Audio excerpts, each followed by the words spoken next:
Bismillahirrahmanirrahim. Assalamualaikum warahmatullahi wabarakatuh. Perkenalkan, nama saya Sela Puspita Akasa, NPM saya 212531048, Prodi Manajemen Pemasaran. Nah, saya akan mempresentasikan hasil kerja saya dari tugas 1 Sosiologi Politik. Yang pertama ada pendahuluan, pembahasan, penutup, dan daftar pusaka. Yang pertama adalah pendahuluan. Latar belakang, sosiologi politik merupakan kajian interdisiplin irisan dua bidang ilmu, yakni sosiologi dan politik. Apabila sosiologi mengkaji mengenai masyarakat, lalu politik mengkaji kekuasaan para pengambil keputusan, maka sosiologi politik mengkaji relasi antara kehidupan masyarakat dengan keputusan-keputusan yang diambil oleh penguasa. Konsep-konsep sosiologi politik bersifat dinamis dan mengikuti perkembangan zaman sehingga menarik perhatian siapa saja yang mengikuti dinamika politik. Manfaat terbesar dari bidang sosiologi politik adalah mencerdaskan pembaca dalam menganalisis situasi sosial politik yang ada di sekitarnya. Sebagai makhluk sosial, tidak ada satu hari pun tanpa interaksi. Interaksi yang dilakukan individu dengan individu, individu dengan kelompok, dan kelompok dengan kelompok, di mana kedua belah pihak mengalami kontak dan komunikasi. Wujud komunikasi dapat berupa kata-kata, gerak tubuh, ataupun simbol lainnya yang memberi makna. Inilah fokus kajian sosiologi, interaksi sosial dalam masyarakat. Ada banyak kelompok sosial yang terbentuk dalam masyarakat, baik atas kepentingan sosial, ekonomi, politik, dan budaya serta agama. Rumus dan tujuan. Rumus masalah. Yang pertama, apa pengertian sosiologi politik? Bagaimana perkembangan konsep politik sebagai sosiologi politik? Tujuannya untuk mengetahui pengertian sosiologi politik. Yang kedua, untuk mengetahui perkembangan konsep sosiologi politik. Yang kedua ada definisi dan konsep sosiologi.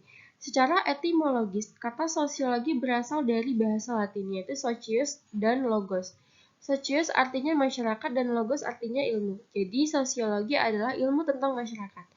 Horton dan Hahn tahun 1987 dan Peter L. Berger 1966 dalam Darmstadt 2010 telah memberi definisi mengenai masyarakat. Masyarakat adalah sekumpulan manusia yang secara relatif mandiri, hidup bersama-sama dalam waktu yang cukup lama, mendiami satu wilayah, memiliki kebudayaan yang sama, dan melakukan sebagai kegiatan dalam kelompok tersebut. Sebagai makhluk sosial, tidak ada satu hari pun tanpa interaksi. Interaksi yang dilakukan di individu dengan individu, individu dengan kelompok, dan kelompok dengan kelompok, di mana kedua belah pihak mengalami kontak dan komunikasi. Wujud komunikasi dapat berupa kata-kata, gerak tubuh, ataupun simbol lainnya yang memberi makna. Inilah fokus kajian sosiologi interaksi sosial dalam masyarakat. Ada banyak kelompok sosial yang terbentuk dalam masyarakat, baik atas kepentingan sosial, ekonomi, politik, dan budaya. Brinkerhoff dan White berpendapat bahwa sosiologi merupakan studi sistematik tentang interaksi sosial manusia, penekanannya pada hubungan-hubungan dan pola-pola interaksi, yaitu bagaimana pola-pola tersebut tumbuh kembang, bagaimana mereka dipertahankan, dan juga bagaimana mereka. Untuk memahami batasan Brinkerhoff dan White tersebut, sebaiknya Anda mengerti dulu tentang definisi interaksi sosial. Konsep interaksi sosial diartikan di sini sebagai suatu tindakan timbal balik antara dua orang atau lebih melalui suatu kontak dan komunikasi. Horton dan Hahn berpandangan bahwa sosiologi sebagai suatu ilmu pengetahuan yang mempelajari masyarakat. Untuk memahami definisi ini, maka terlebih dahulu Anda harus mengerti tentang batasan masyarakat. Banyak definisi tentang masyarakat yang telah dibuat oleh sosiologi Sukanto tahun 1997 dari sekian banyak definisi yang ada untuk kepentingan memahami batasan sosiologi konsumsi. Menarik untuk dipahami dua definisi masyarakat yang ada, yaitu definisi dari Horton dan Hahn dan Peter L. Berger.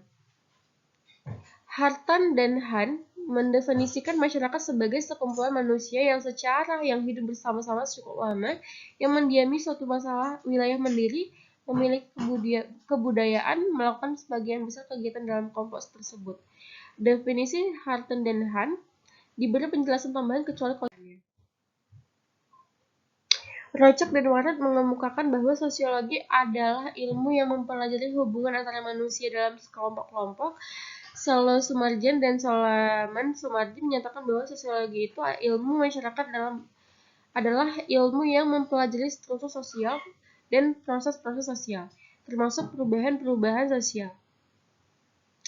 Menurut Surjono Sukanto, sosiologi adalah ilmu yang memusatkan perhatian dari segi kemasyarakatan yang bersifat umum dan berusaha untuk mendapatkan pola-pola umum kehidupan masyarakat. Sosiologi adalah ilmu yang mempelajari struktur sosial, proses sosial termasuk perubahan-perubahan dan masalah sosial. Menurut Peter Lim, sosiologi merupakan sesuatu ilmu yang mempelajari tentang hubungan dan pengaruh timbal balik antara aneka macam gejala-gejala sosial. Yang kedua, hubungan dan pengaruh timbal balik antara gejala-gejala sosial dan non-sosial. Ketiga, ciri-ciri umum semua jenis gejala-gejala sosial. Apabila sosiologi membahas mengenai masyarakat secara umum dan luas, maka politik fokus membahas pada kegiatan masyarakat yang berkaitan dengan pengambilan keputusan oleh lembaga pemerintahan, maupun sosial yang berpengaruh terhadap pemerintah. Sehingga dapat dikatakan bahwa politik adalah cabang khusus dari sosiologi yang telah berdiri sendiri dengan variabel-variabel tertentu. Menurut James, politik sebagai pemerintahan publik, alokasi dan nilai oleh pihak yang berwenang. Politik adalah pertarungan mendapat kekuasaan, menentukan tujuan dan bagaimana cara mencapai tujuan itu. Menurut Rumlain Surbakti, politik adalah interaksi antara pemerintah dan masyarakat dalam rangka proses pembuatan dan pelaksanaan keputusan yang meningkat tentang kebaikan bersama masyarakat yang tinggal dalam suatu wilayah tertentu. Menurut David, bagaimana orang menentukan nasibnya melalui pembuatan keputusan menekan fasilitas publik. Aston politik melingkup segala macam aktivitas yang mempengaruhi kebijakan yang dibuat otoritas. Menurut Joyce Mitchell, politik sebagai pengambilan keputusan secara kolektif atau membuat keputusan untuk Sarjana Ilmu Politik mengaku pentingnya sosiologi bagi seluruh studi tentang politik. Ilmu sosiologi memberikan wawasan berharga mengenai lingkungan masyarakat di mana sistem politik dijalankan. Dalam proses demikian, banyak muncul dan berkembang karya-karya yang dapat dikelompokkan sebagai bidang sosiologi politik seperti studi perbandingan sistem politik untuk pengembangan masyarakat secara khusus. Politik dianggap sebagai pergolakan dan pertempuran antara kelompok-kelompok dan individu yang sedang berkuasa atau mempertahankan dominasi terhadap masyarakat dengan cara mengeksploitasi.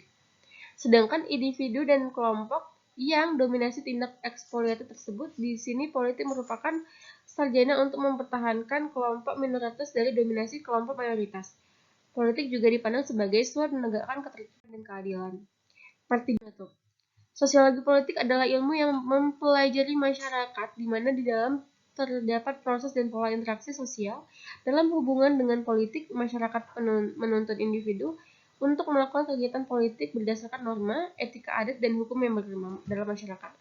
Para politikus berinteraksi untuk mengambil kebijakan, melaksanakan kewenangan dan kekuasaan, serta melakukan pembagian dan alokasi sumber daya. Politik dianggap sebagai pergolakan dan pertempuran antara kelompok-kelompok dan individu yang berkuasa atau mempertahankan dominasi terhadap masyarakat dengan cara mengeksploitirnya, sedangkan individu dan kelompok yang lain menentang dominasi yang tidak eksploitasi tersebut. Di sini politik merupakan sarana untuk mempertahankan hak-hak istimewa kelompok minoritas dari dominasi kelompok mayoritas. Politik juga dipandang sebagai suatu usaha untuk menegakkan ketertiban dan keadilan. Daftar pusaka dari Dewi SF 2017 Sosiologi Politik Yogyakarta. Densar 2017 Sosiologi Konsumsi Padang Universitas Andalas. Baik, terima kasih. Itu saja presentasi yang dapat saya sampaikan. Lebih kurangnya saya mohon maaf. Saya akhiri. Wassalamualaikum warahmatullahi wabarakatuh.